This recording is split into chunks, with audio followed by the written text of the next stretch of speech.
ఓం శాంతి. ఈరోజు మురళి డేట్ 22 ఫిబ్రవరి 2025. బాబా చెప్తున్నారు, మధురమైన పిల్లలు, మీకు తండ్రి ఏదైతే వినిపిస్తున్నారో అదే వినండి. అసురి విషయాలను వినకండి, మాట్లాడకండి. చెడు వినకండి, చెడు చూడకండి. మొదటి ప్రశ్న, పిల్లలైన మీకు ఏ నిశ్చయము తండ్రి ద్వారానే ఏర్పడింది? జవాబు, తండ్రి మీకు నిశ్చయం కలిగించారు. నేను మీ తండ్రిని, టీచర్ను, సద్గురువును కూడా అయ్యాను. ఈ స్మృతిలో ఉండేందుకు పురుషార్థం చేయండి. కానీ మాయ దీన్నే మరిపింపచేస్తుంది. అజ్ఞానంలో ఉన్నప్పుడు మాయ విషయమే ఉండదు. రెండో ప్రశ్న, ఏ చార్ట్ రాయటంలో విశాల బుద్ధి అవసరం? జవాబు, స్వయాన్ని ఆత్మగా భావించి తండ్రిని ఎంత సమయం స్మృతి చేశాము. ఈ చార్ట్ రాయటంలో చాలా విశాల బుద్ధి కావాలి. ఆత్మాభిమానులుగా అయి తండ్రిని స్మృతి చేస్తే వికర్మలు వినాశనమవుతాయి. ఓం శాంతి. టీచర్ వచ్చారని విద్యార్థులు అర్థం చేసుకున్నారు. వారు తండ్రి, శిక్షకుడు, సద్గురువు కూడా అని పిల్లలకు తెలుసు. ఇది నంబర్వార్ పురుషార్థానుసారం పిల్లల స్మృతిలో ఉంది.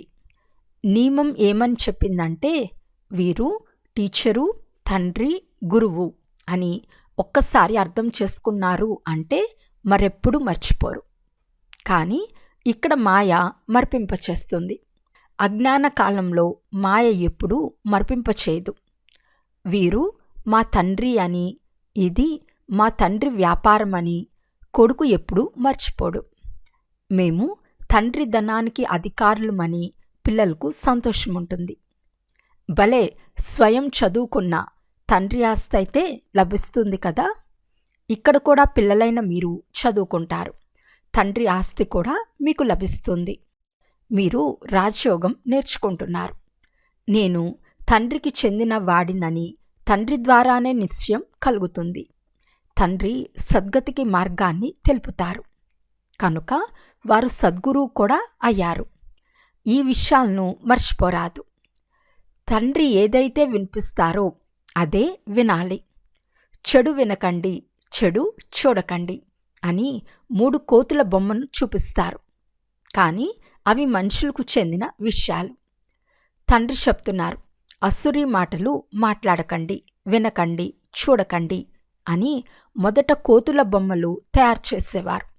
ఇప్పుడు మనుషుల బొమ్మలు తయారు చేస్తున్నారు.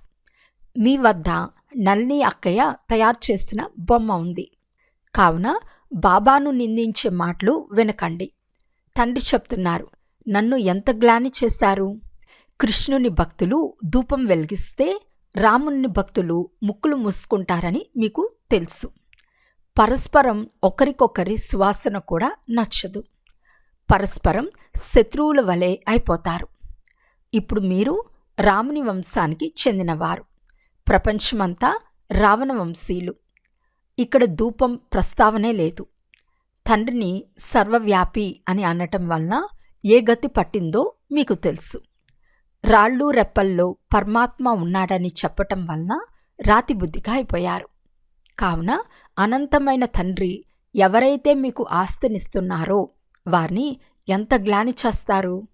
జ్ఞానం ఎవరిలోనూ లేదు. అవి జ్ఞానరత్నాలు కాదు, రాళ్ళు. ఇప్పుడు మీరు తండ్రిని స్మృతి చేయాలి. తండ్రి చెప్తున్నారు, నేనెవరో, ఎలా ఉన్నానో యథార్థంగా ఎవరికీ తెలియదు. పిల్లల్లో కూడా నెంబర్ వారుగా ఉన్నారు. తండ్రిని యథార్థ రీతిగా స్మృతి చేయాలి. వారు కూడా ఇంత చిన్న బిందువే. వారిలో ఈ పాత్ర అంతా నిండి ఉంది. తండ్రిని యథార్థంగా అర్థం చేసుకుని స్మృతి చేయాలి. స్వయాన్ని ఆత్మగా భావించాలి. మనము వారి పిల్లలమే. కానీ తండ్రి ఆత్మ పెద్దగా, మన ఆత్మ చిన్నదిగా ఉండదు. భలే, తండ్రి జ్ఞానసాగరులైన వారి ఆత్మ పెద్దదిగా ఉండదు.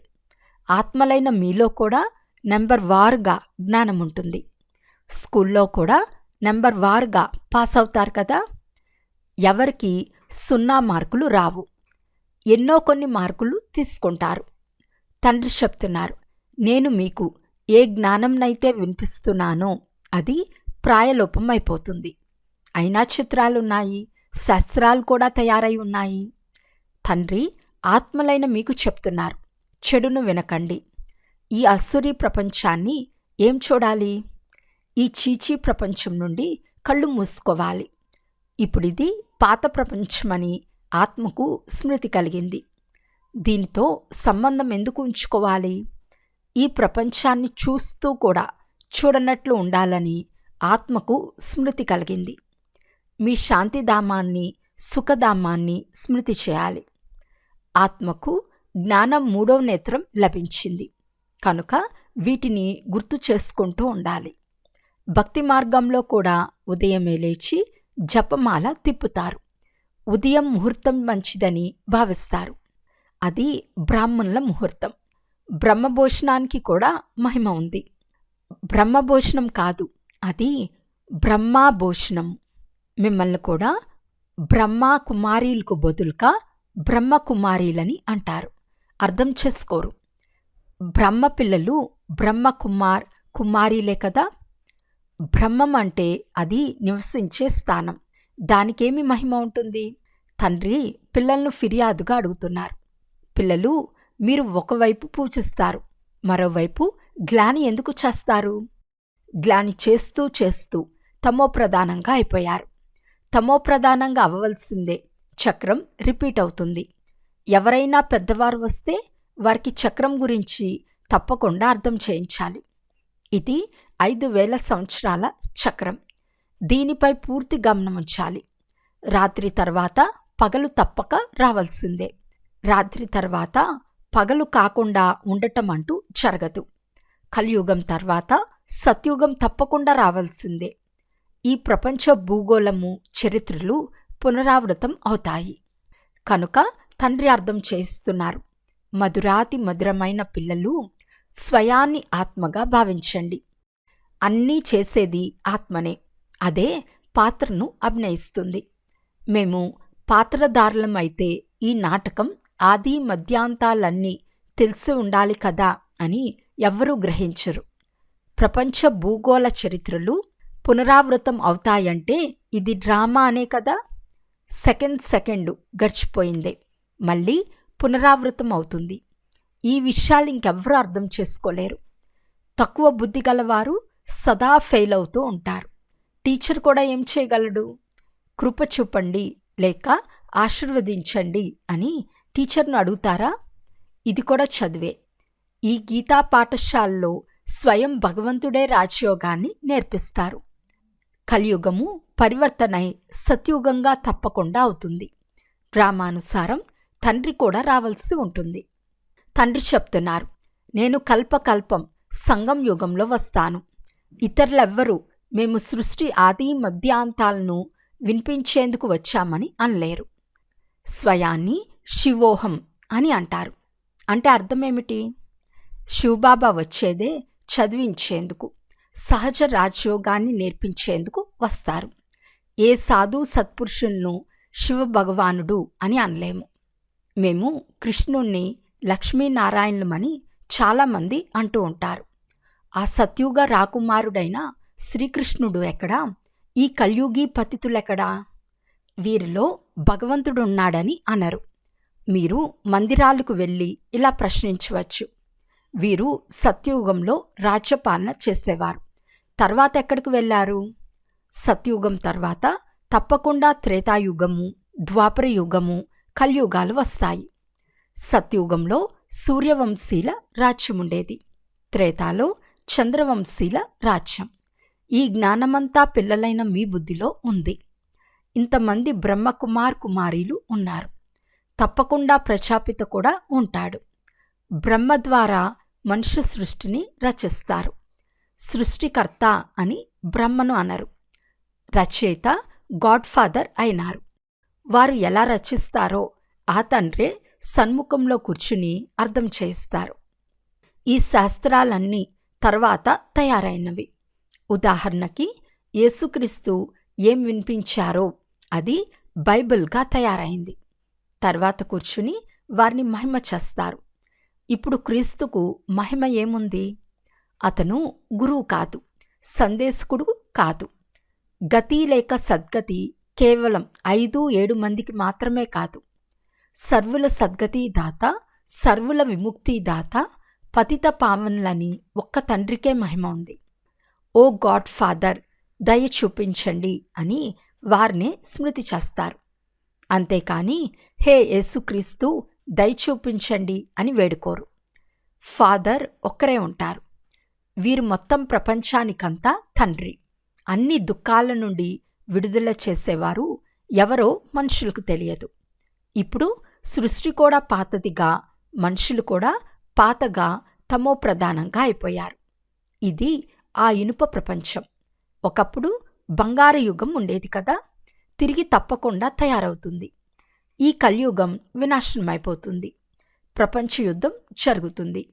అనేక ప్రకృతి ఆపదలు కూడా సంభవిస్తాయి. ఆ సమయం ఇదే. మనుషు సృష్టి ఎంతగా పెరిగిపోయింది. భగవంతుడు వచ్చాడని మీరు చెప్తూ ఉంటారు.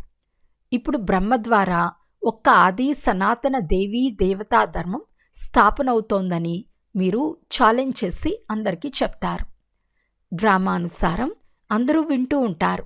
దైవీ గుణాలను కూడా ధారణ చేస్తారు. ఒకప్పుడు మీలో ఏ గుణాలు లేవని మీకు తెలుసు. నెంబర్ 1 అవగుణము కామవికారము. అది ఎంతో అలసట చేస్తుంది. మాయతో కుస్తీ నడుస్తూ ఉంటుంది. వద్దనుకున్న మాయ తుఫాను క్రింద పడేస్తుంది. ఇది ఇనుపయుగం కదా. ముఖం నల్లగా చేసుకునేస్తారు. శ్యామవర్ణ ముఖం అని అనరు. సర్పము కాటేసినందున కృష్ణుడు నీలిగా అయిపోయాడని చూపిస్తారు. గౌరవం ఉంచేందుకు నీలి వర్ణంగా అయిపోయాడని అన్నారు. ముఖాన్ని నల్లగా చూపిస్తే గౌరవం పోతుంది. ఇప్పుడు దూరదేశం, నిరాకార దేశం నుండి శివబాబా వస్తాడు. ఇన్పయుగ ప్రపంచంలో వికారీ శరీరంలో వచ్చి బ్రహ్మబాబాను కూడా సుందరంగా తయారు చేస్తాడు. ఇప్పుడు మీరు మళ్ళీ సతోప్రధానంగా అవ్వాలని తండ్రి చెప్తున్నారు. నన్ను స్మృతి చేస్తే వికర్మలు వినాశనమవుతాయి. మీరు విష్ణుపురికి యజమానులుగా అయిపోతారు. ఈ జ్ఞాన విషయాలు బాగా అర్థం చేసుకోవాలి. బాబా రూపబసంతులు అంటే జ్ఞానము, యోగము. తేజోమయ బిందు స్వరూపుడు. వారిలో జ్ఞానం కూడా ఉంది. నామరూపాలు లేనివాడు కాదు. వారు రూపమేమిటో ప్రపంచానికి తెలియదు. తండ్రి మీకు అర్థం చేస్తున్నారు. నన్ను కూడా ఆత్మ అని అంటారు. అయితే నేను సుప్రీం ఆత్మను. పరం మరియు ఆత్మ 2 పదాలు కలిసి పరమాత్మగా అవుతుంది. తండ్రి టీచర్ కూడా అయ్యారు. జ్ఞానసాగర్లు అనగా అందరి హృదయాలను ఎరిగినవాడని భావిస్తారు. ఒకవేళ పరమాత్మ సర్వవ్యాపి అయితే అందరూ జ్ఞానసాగర్లు అయిపోతారు. మరి అతన్నొక్కడనే ఎందుకు అంటారు? మనుషులది ఎంత తుచ్చబుద్ధి అయిపోయింది. జ్ఞాన విషయాలను అర్థం చేసుకోలేరు. తండ్రి కూర్చుని భక్తి, జ్ఞానాలకు గల వ్యత్యాసాన్ని అర్థం చేస్తారు. మొదట సత్యత్రేతాయుగాలు జ్ఞాన పగలు, తర్వాత ద్వాపర కలియుగాలు రాత్రి. జ్ఞానం ద్వారా సద్గతి కలుగుతుంది. ఈ రాజయోగ జ్ఞానాన్ని హఠయోగులు అర్థం చేయించలేరు. గృహస్థులు అపవిత్రులైనందున వారు కూడా అర్థం చేయించలేరు. మరి రాజయోగం ఎవరు నేర్పించాలి? నన్నొక్కరినే స్మృతి చేస్తే వికర్మలు వినాశనమవుతాయని తండ్రి చెప్తున్నారు. నివృత్తి మార్గధర్మమే వేరు. వారు ప్రవృత్తి మార్గ జ్ఞానాన్ని ఎలా వినిపించగలరు? భగవంతుడు సత్యం అని చెప్తారు. ఒక్క తండ్రి మాత్రమే సత్యం వినిపించేవారు. ఆత్మకు తండ్రి స్మృతి కలిగింది. అందుకే మనం తండ్రిని స్మృతి చేస్తాము. వచ్చి సత్యమైన కథను వినిపించి నరుడి నుండి నారాయణునిగా పరివర్తన చేయండి అని కోరుకుంటారు. ఇక్కడ మీకు సత్యనారాయణ కథను వినిపిస్తాను కదా. ఇంతకుముందు మీరు అసత్య కథలను వినేవారు. ఇప్పుడు మీరు సత్యమైన కథ వింటారు. అసత్య కథలు వినటం ద్వారా ఎవ్వరూ నారాయణునిగా అవ్వరు. మరి అది సత్యనారాయణ కథ ఎలా అవుతుంది? మనుషులు ఎవ్వరినీ నరుడి నుండి నారాయణ్గా తయారు చేయలేరు. తండ్రియే వచ్చి స్వర్గానికి యజమానులుగా చేస్తాడు. తండ్రి భారతదేశంలోనే వస్తాడు, కానీ ఎప్పుడు వస్తాడో తెలియదు. శివశంకరులను కలిపి కథలను రాసేశారు. శివపురాణం కూడా ఉంది. గీత కృష్ణునిది అని చెప్తారు. మరి అలాగైతే శివపురాణం ఉన్నతమైంది కదా? వాస్తవానికి జ్ఞానమంతా గీతలోనే ఉంది. భగవాను వాచ మన్మనాభవ, ఈ పదం గీతలో తప్ప మరే శాస్త్రాల్లోనూ ఉండదు. సర్వశాస్త్రోమయ శిరోమణి గీత అని మహిమ కూడా చేస్తారు. భగవంతుని మతమే శ్రేష్టమైనది.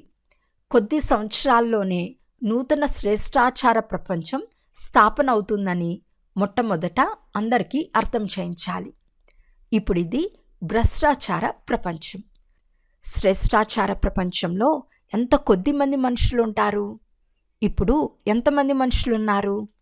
వారి వినాశనం ఎదురుగా నిల్చుని ఉంది. తండ్రి రాజయోగాన్ని నేర్పిస్తున్నారు. వారసత్వం తండ్రి నుండి లభిస్తుంది. అందరూ అడిగేది కూడా తండ్రినే. ఎవరి వద్దనైనా ధనం ఎక్కువగా ఉంటే లేక పిల్లలు జన్మిస్తే భగవంతుడు ఇచ్చారని అంటారు. కనుక భగవంతుడు ఒక్కడే కదా, మరి అందరిలో భగవంతుడు ఎలా ఉంటాడు?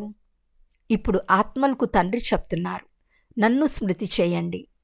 ఆత్మ చెప్తుంది, మాకు పరమాత్మ జ్ఞానంనిచ్చారు, మేము దాన్ని సోదరులందరికీ ఇస్తాము. స్వయాన్ని ఆత్మగా భావించి తండ్రిని ఎంత సమయం స్మృతి చేశాము? ఈ చాట్ను రాసేందుకు చాలా విశాల బుద్ధి ఉండాలి. ఆత్మాభిమానులుగా అయి తండ్రిని స్మృతి చేయాలి.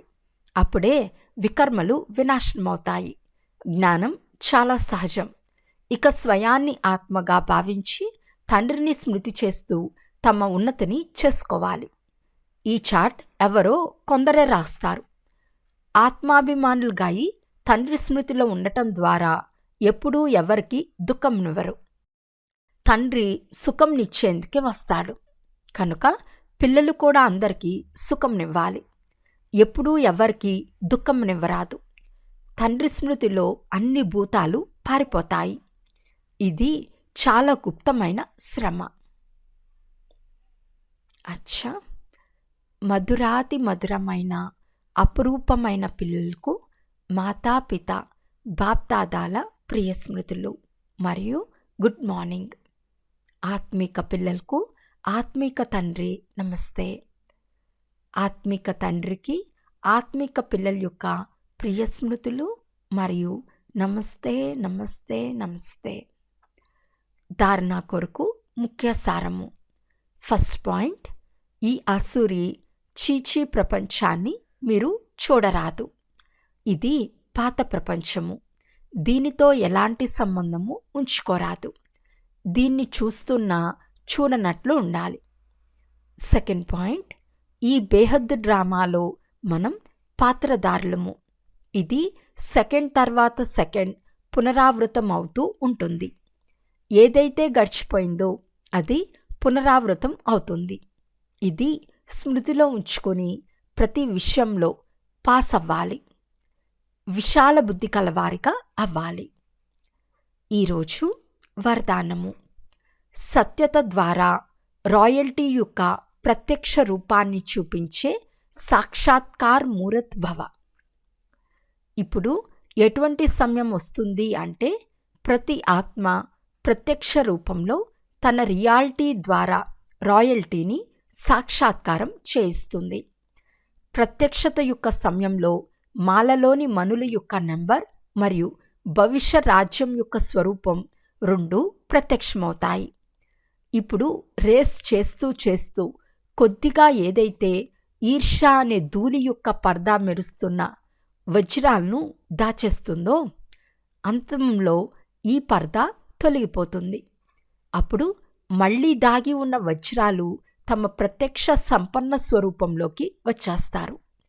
రాయల్ ఫ్యామిలీ వారు ఇప్పటి నుండి తమ రాయల్టీని చూపిస్తారు, అనగా తమ భవిష్య పదవిని స్పష్టం చేస్తారు.